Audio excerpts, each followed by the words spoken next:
Hello guys! So ayun, dumating na nga itong ating K9 wireless microphone. So ayun, kung makikita nyo, wala pa akong microphone. So yun, maririnig nyo may mga ugong ng mga paligid. Ayan, may hangin. So ayan, tatry natin mamaya kung maganda and i-review na din natin kung sulat nga ba itong ating nabili na K9 wireless microphone. So ngayon, ikabit na natin siya dito sa ating phone. So, by the way, ganito siya pag inopen po natin. So, ito yung microphone. Then, ito yung kanyang receiver. So, ito yung ikakabit natin sa ating phone.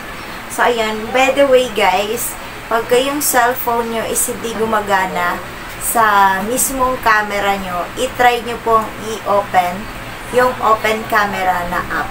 Okay? Yan po, i-download nyo po yun para magumana po siya. So, ngayon, ikabit na natin to mga mima ko. So, by the way, mag-lipstick muna tayo dahil nga tayo ay namumutla na. Ayan. I-try natin tong lipstick by Focalior. So, ayan. Diba, may endorsement pa ang Atake. Ayan, mamaya. Medyo hindi naman na ako maputla siguro.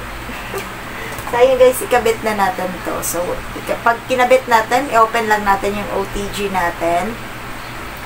Then, yung Bluetooth.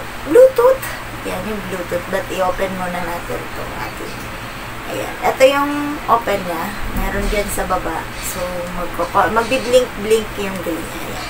Naka-blink-blink pa siya kasi hindi pa siya kabit sa phone natin. So, ngayon, kabit na natin. Okay, let's go. So, ayun guys, pakinggan natin kung may pagbabago ba. So, mamaya, check natin sa ating video. So, ito na po yung voice niya once gamit na po natin itong K9 wireless microphone. So, yun.